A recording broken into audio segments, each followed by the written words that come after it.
منتخب مصر للشباب بيخرج من بطوله افريقيا بعد خسارته من السنغال 4-0. وعلى فكره احنا كان املنا نكسب السنغال اللي مسحت بينا الارض، كان املنا نكسبها عشان خاطر نصعد توالد، وطبعا كنا ضامنينها لاننا اصحاب الارض، مش هنصعد اول ولا تاني، لا كنا هنصعد احسن توالد. ليه بقى؟ لان احنا اصلا في المجموعات ما سجلناش ولا هدف. موزمبيق ما عرفناش نسجل فيها، موزمبيق اللي اسمها بيتذكر نادرا في عالم كره القدم ما عرفناش نسجل فيها. اللي حصل مع المنتخب ده بينزلنا بكارثه جايه في الكره المصريه. ليه بقى؟ تعال دور كده على المنتخبات المصريه. المنتخب الاول بيخسر بطوله افريقيا، ما بيقدرش يصعد كاس العالم، المنتخب الاولمبي ما بيحققش اي حاجه، منتخب 20 سنه برضه هو خرج من افريقيا خروج مذل، ما سجلش ولا هدف زي ما بقول. منتخب 17 سنه ما صعدش اصلا لبطوله افريقيا بعد ما اتغلب من المغرب، وبرضه المغرب على فكره لو حد راح وشاف الماتش هيلاقينا اتمسح بينا الارض.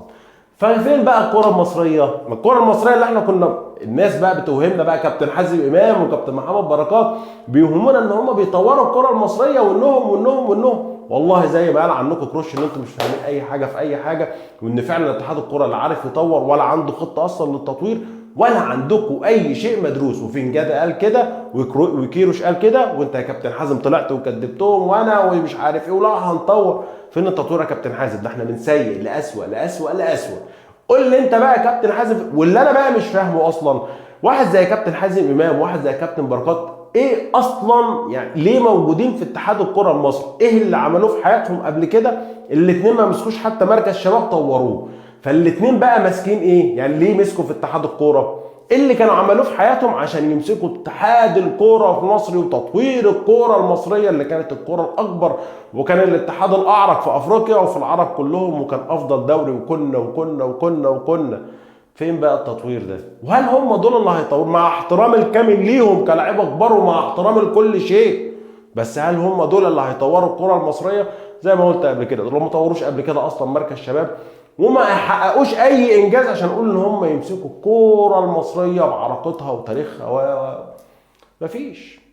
الانديه المصريه من دلوقتي بتشتكي اصلا من قله المواهب، ده زي النادي الاهلي ونادي الزمالك بيحاولوا يعوضوا من لعيبه اجانب وبشكل كبير جدا اغلب المراكز اللي موجوده في ارض الملعب، وفكره ان هو يجيب 5 فوق السن و3 تحت السن ويحاول يسكن المراكز كلها لعيبه اجانب عشان ما عندناش مواهب وضعف المواهب اللي موجود في مصر. المكتشفين المواهب في مصر والمدربين في الاعمار السنيه الصغيره قتلوا الكره المصريه، ما رحموش الكره المصريه بشلن. كل واحد فيهم كان بيفكر بس في مصلحته، وكلنا عارفين الكلام ده وكلنا شفنا الكلام ده، واي حد ودى ابنه لاختبارات او دخل او شاف الاختبارات اللي بتحصل في الانديه كله عارف ان المدربين بيطلبوا فلوس عشان يأيدوا لك ابنك. الكره المصريه ما رحموهاش، ذبحوها. فوبعدين ايه الحل؟ كله اتطور من حوالينا، وشوف حتى لو ما اتطورش كدوري اتطور كمنتخبات. بص منتخب الجزائر، منتخب المغرب، منتخب السنغال، الاعمار السنيه كمان اللي فيه كلها بتقدر تحقق انجازات كبيره. احنا بقى لا منتخب اول ولا اولمبي ولا ناشئين ولا اي حاجه، مفيش اي حاجه بنحققها في اي شيء. طب وبعدين هل الكره المصريه كده خلاص انتهت؟ الكره المصريه لو فضل اتحاد الكره المصري ده موجود يبقى الكره المصريه فعلا انتهت.